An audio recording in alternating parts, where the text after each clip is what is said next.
There, I'm Chris Glover. Dozens of people demonstrated nearby a Hindu temple in Scarborough today as the temple restarted some consular services for the Indian government. Those services had been paused after similar pro-Khalistan protests earlier this month in Brampton turned violent. This past week, the Scarborough temple won a court injunction ordering the protesters to stay 100 meters away from the place of worship. And as Saloni Bugra shows us, demonstrators followed that order but refused to stay quiet. Who killed Niger?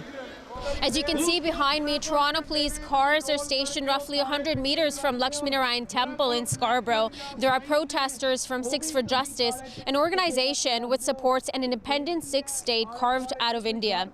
The group is asking for the Indian consulate to shut down in Canada, accusing the Indian diplomats of targeting and surveilling on Sikh activists in Canada.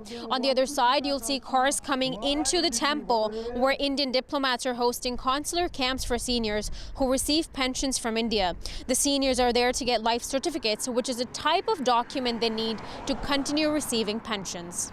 The temple got a court order to stop protesters from entering a 100-meter radius of the premises, citing concerns around intimidation towards seniors attending the consular camps, as well as Hindu worshippers.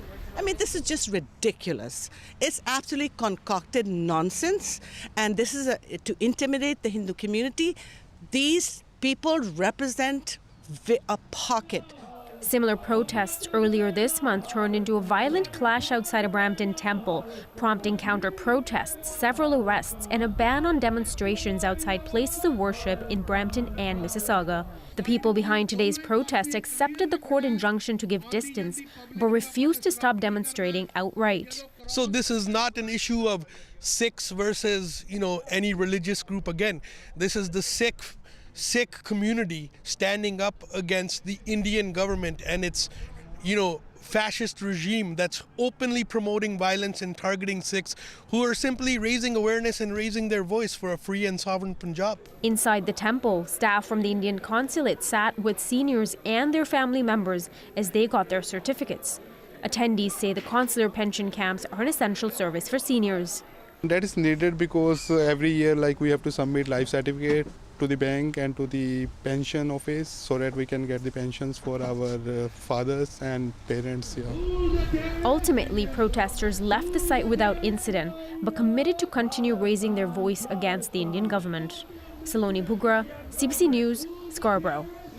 Turning now to an important day for women's pro hockey. The pucks officially dropped today for the PWHL's second season. In Toronto, the Scepters taking on the Boston Fleet.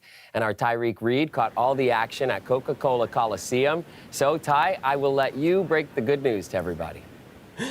Well, yes, Chris, it was definitely an exciting day for the Toronto Scepters and fans. The team secured their first win of the season right here at home with a score of 3-1, and they did so without their star player, Natalie Spooner, who's still recovering from an ACL injury. But despite this, the team still managed to come out on top. We saw Sarah Nurse secure a goal in the first quarter, leading the way, followed by Hannah Miller and Emma Malte. Here's what the team had to say. Yeah, I mean, Spooner's a huge part of our locker room and our group, and obviously the season she had last year was incredible. So it's definitely something that we're missing, but at the same time, we have such an incredible group, a deep team, and it's kind of, next person up, everyone kind of step up, and we know that she's working extremely hard to get back with us as soon as she can. And of course, they secured this win right here in the Coca-Cola Coliseum, which is their new home. They were doing it while wearing brand new jerseys underneath a new name. So all this new energy, fans are telling me that it already feels like the team is heading for the playoffs. We have scepters that we made to go in and watch the Toronto Scepters because they're going to win and we're going to raise these really high. We're all excited for the girls to finally start playing in bigger arenas and actually getting shown and everything like that. It's really, really cool.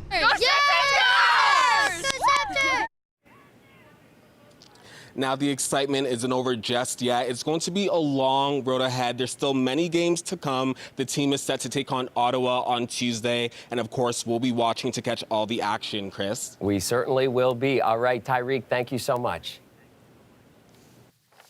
Apparent vandals have struck a West End speed enforcement camera for the second time in a month. City data shows the camera on Parkside Drive captures among the most speeders anywhere in Toronto. And while it will surely be replaced again, road safety advocates say they're banking on a full-blown road redesign proposal to make the road less dangerous. But as Nama Weingarten shows us, the proposed redesign is far from guaranteed. This speeding camera on Parkside Drive and Algonquin Avenue has been taken down for the second time this month, and it's still unclear who did it. But some people in the area have a theory on why it keeps happening. They don't want to pay. That's why it's been taken down. The group Safe Parkside says the speed enforcement camera generated an estimated $6.8 million in fines. Both times someone came with a power tool. The group's co-chair, Fares Golizada, said whoever did it acted quickly after the camera was just replaced. It had been cut down earlier this month and was just reinstalled yesterday. That's after the camera has already been vandalized in the past. It's one of the most profitable speed enforcement cameras in Toronto. Between the time it was installed in the spring of 2022 and this September, it's given out over 63,000 tickets. It's not just the speed camera that have spotted the pattern of drivers speeding along the strip. We've almost got hit so many times, just like walking on the corner and cars just come so close to us and our dog, and we all have to like jump back. I don't really cross the street. If the walk sign is not on, I really don't try to, because there's always speeding on the street. In the past decade, there have been nearly 1,500 collisions on Parkside Drive, leading to 5 serious injuries and 3 deaths, according to a city report. But while the camera racked up thousands of tickets, there are doubts on whether it was actually doing anything to make the streets safer. Speeding is still happening at a rate of 4,000 per day. If this city doesn't act soon, more people are going to get injured, more people are going to die. Earlier this month, City Council voted to go ahead with developing a redesign plan to make the road safer, that if ultimately adopted, would see new and updated bus stops, designated turning lanes at intersections, and a 2-way cycle track, something the province might take up issue with. Earlier this week, the provincial government passed a controversial bill requiring municipalities to get permission from them before installing bike lanes when they remove a lane of vehicular traffic. The bike lane planned on Parkside Drive would do just that, meaning the province could get in the way. It's a big overstep. This is a municipal issue. The majority of Toronto residents prioritize. They prioritize safety over speed. As for the camera on Parkside Drive, the city said in a statement they don't own it, and its vendor is assessing the damage and will develop its own plan for the repairs. Nama Weingarten, CBC News, Toronto. And the number of speed cameras you saw there could double if the city approves more funding for its Vision Zero program. City staff are asking council to boost spending to $100 million for Vision Zero, up from $80 million this year. The program to end road fatalities in Toronto began in 2016, but the city continues to grapple with a spike of road deaths in recent years, including 6 cyclists' fatalities this year, up just from 1 in 2023. The extra funding would pay for sidewalk alterations, new signs, and cameras, along with other traffic calming measures, including an estimated 735 speed humps next year. All right, let's get Sophia into the mix now. And Sophia, I can tell from that screen behind you that you are probably starting in Muskoka, hey? Yeah, it is unbelievable, the videos and goodness. pictures coming in. What a rude awakening after the warm November that we had. And this is the perfect lake effect snow setup, Chris, right? The lakes rather are running a fever. They're about 3 degrees above normal. Got this cold pool of air mass on top of them and have really started up the lake effect snow machine. Difficult driving conditions will continue throughout the weekend. These are powerful snow squalls on all of the Great Lakes. Buffalo is getting hit, Sault Ste. Marie, Parry Sound, Gravenhurst. Let's talk about some of the unofficial totals, because officially many areas have already surpassed 50 centimeters of snowfall. But we're talking unofficially areas like Bracebridge, about 94 centimeters of snowfall. Gravenhurst got hit really bad as well. The closure of that Highway 11, where the OPP actually were extracting motorists, taking them to the Gravenhurst Town Hall, because of course the generators were on there. The power is out as well. About 25,000 customers without power across the province, including around the Sault Ste. Marie area as well. these squalls have been in a real westerly direction, really kind of locking into any of the areas towards the east of the Great Lakes. There's a change afoot for tomorrow. I'll tell you about that. But right now, many of these areas under snow squall watch, rapidly changeable and deteriorating conditions. You could have bright blue skies, folks, and then in a matter of minutes, in a matter of a few kilometers, you've got heavy bands of snow, near whiteout conditions, and blowing snow. Now, for today, anywhere really east of Barrie, you could see an additional 10 to 20 centimeters on top of what you've already got. Snowfall rates of about 5 to 10 centimeters an hour, Chris. And then to the west of Barrie, that's a tomorrow story. Dundalk Highlands, Kincardine, Stratford, London, all the traditional snowbelt regions.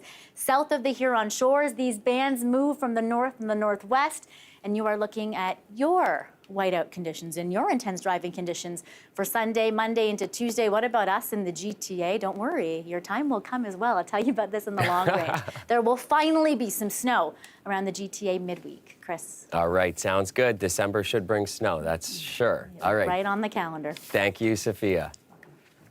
Heads up, GO train customers using the Lakeshore West line. They'll have to find another way this weekend as those tracks shut down to accommodate critical work. There will be no GO train service until the end of Sunday between Union Station and Oakville. And GO buses will be available at the Oakville GO and Clarkson GO sites only. There will still be train service between Oakville and Niagara Falls with some minor schedule adjustments. And of course, regular GO service will resume on Monday. Hey, welcome back. Prime Minister Justin Trudeau has returned to Canada after a quick trip to Florida to meet face-to-face with President-elect Donald Trump. The surprise meeting came days after Trump threatened a 25% tariff on Canadian imported goods in a social media post. Rafi Boudjikanian tells us how the meeting went and what remains at stake. Prime Minister, was it a productive meeting with President-elect? Journalists catching up with Justin Trudeau as he left his Florida hotel Saturday morning. It was an excellent conversation. How are you talking about your relationship with Donald Trump? And one Canadian sources say Trudeau pushed to have his government asking for this meeting with the U.S. president-elect after Donald Trump posted earlier this week on social media that he would impose 25% tariffs on Canadian and Mexican goods as soon as he returns to office, citing illegal migration and fentanyl smuggling into the U.S. from the two countries. Political observers say the pressure on Trudeau was mounting. I mean, Trump is not yet the president. We've still got some time, but he's announced that he intends to go through with this 25% tariff on anything coming in from Canada or the U.S. The Prime Minister brought up that threat before he traveled south of the border. Our responsibility is to point out that in this way, he would be actually not just harming Canadians who work so well with the United States, he'd actually be raising prices for American citizens as well. The question now whether that message will make a difference. I think it was successful in that it gave the Prime Minister an opportunity to talk to President Trump about the work that we're doing at the border. But it was we think, very constructive in terms of setting a relationship that had existed before on a very positive track for January. Former Canadian diplomat says that's a tall order. With Trump, I think you have to be big and bold. So why don't we manage the border together? We've been talking about this since really the late 90s. Why not go in with the idea of a joint border authority? It would be make it much better for both of us, so we know what's going on. For now, Canada did tell Trump that it would be increasing helicopter surveillance at the border and brought up a currently mothballed pipeline expansion from Alberta to Montana. As for Trump, he posted on social media that fair trade deals cannot jeopardize American workers and said that Trudeau promised to work with him to end fentanyl smuggling. Trump also said he'll keep bringing up cross-border issues even before he gets into office. Rafi Boudjikanian, CBC News, Ottawa. In the Middle East, an Israeli airstrike on a car has killed 5 people in Gaza, including more aid workers with World Central Kitchen. The food charity says it is now pausing operations in the region, and it all comes as a delegation from Hamas is in Egypt for more talks on a potential ceasefire. Heather Gillis has more. The deadly aftermath of an Israeli airstrike in Gaza. This wrecked vehicle was carrying 5 people. 3 were said to be World Central Kitchen aid workers, all killed. Witnesses say the SUV was in a convoy carrying food and other aid. This witness says as the vehicle was passing, a drone struck. When others went to help, then down came a second missile. 7 World Central Kitchen workers were killed in April from an IDF strike, including dual Canadian-U.S. citizen Jacob Flickinger, 33, from Quebec. Shrapnel killed another one of their workers in August. In this latest instance, the Israeli military says it struck a wanted militant involved in the October 7th attack that provoked the war. But witnesses say those killed were innocent, not militants. In a statement, World Central Kitchen says it's heartbroken that their colleagues were hit by an airstrike. They deny people in the vehicle had alleged ties to Hamas. The organization says it's now pausing operations in Gaza. Meanwhile, more people killed in Gaza today after a strike on this building. Unspeakable anguish for the families of all those killed as grief-weary Gazans gather to say goodbye and bury their dead. Relatives asking what those killed did to deserve this, saying, why are they striking them with these weapons? A friend of one of the men killed today says he was only trying to help. It's been a deadly year for aid workers, according to the United Nations. More than 330 humanitarian personnel have been killed since the October attacks, with today's deaths pushing that grim number even higher. Heather Gillis, CBC News, Toronto. Welcome back. Hearts are melting all over Brockville this holiday season as the film Hot Frosty makes its debut on Netflix. The Christmas rom-com about a snowman coming to life and falling in love was filmed in the small town east of Ottawa, and Robin Miller walks us through some of those spots.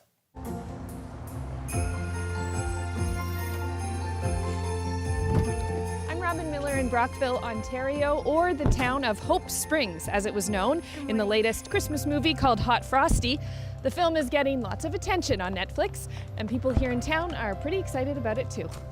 Including the owner at this local pub, who, thanks to the movie, has a new sales pitch. Everybody come on down, and if you want to see where Hot Frosty was filmed, come on down here and have lunch. Much of the movie was filmed right here in the heart of Brockville along Courthouse Avenue.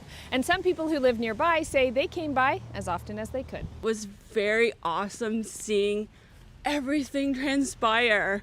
I actually loved the movie. Some people say it was kind of cheesy, but I thought it was awesome. Filming took place in the spring over a period of about 4 weeks. When it was released, Hot Frosty was, well, hot, holding the top spot in Canada on Netflix and around the world. We refer to our charming downtown as really a holiday movie set in itself, and now it actually is a holiday movie set. Even businesses that don't have a direct link to the film have a little bit of Hot Frosty fever as well, including this place, which has a drink that I was told I just have to try.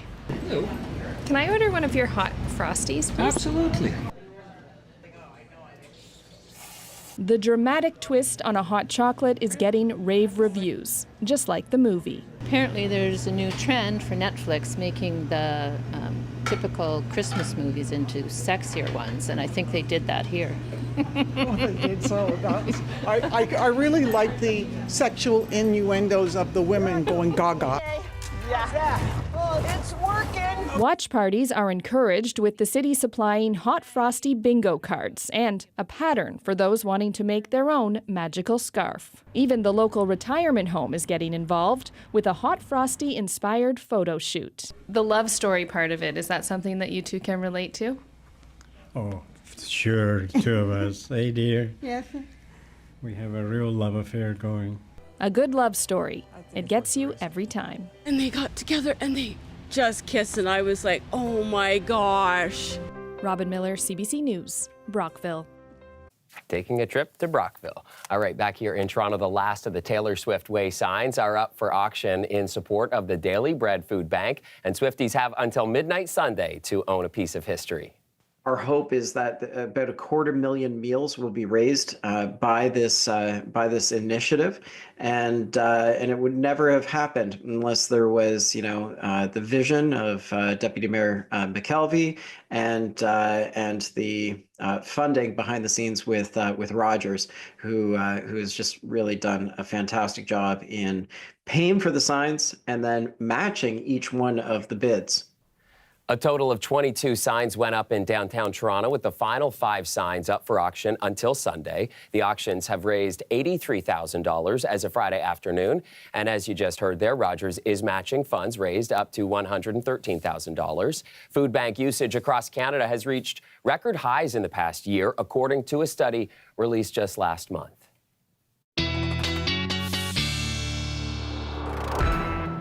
And back to Sophia now. And Sophia, just a couple seconds ago, we were showing that cute story out of Brockville. For anybody wanting to take the trip out there, are the roads as dicey there as they are up in Bracebridge area, or what? No, it's mostly east of the Georgian shores, and then tomorrow it'll be south of the Huron shores. We're not really getting a lot of the flakes coming down towards the northern Ontario shorelines, but Buffalo is getting hit. Sault Ste. Marie is getting hit. Unofficial totals in the Gravenhurst area of 94 centimeters and counting. Still another foot of snow to come for some of you on the Georgian shorelines. At last check, still 25,000 without power. You'll get your turn closer to the Ontario shorelines, though.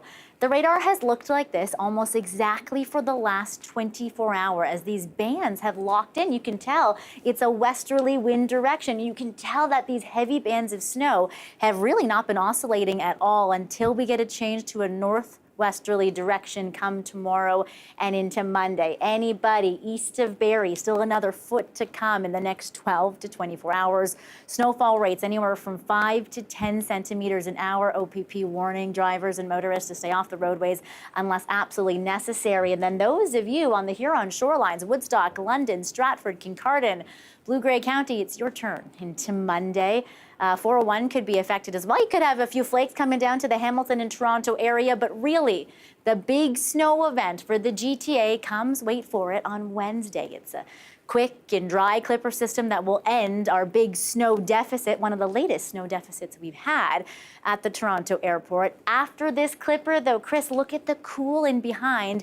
Overnight lows in the minus double digits for some of you. The cold will stick around for a while, and only a few centimeters of snow on Wednesday, but you know that first snow for motorists is always a big one, catches everybody off guard. So be prepared, folks. Yeah, no kidding. All right, we will be prepared. Thank you, Sophia. You're welcome. And thank you so much for watching. That's our show for tonight.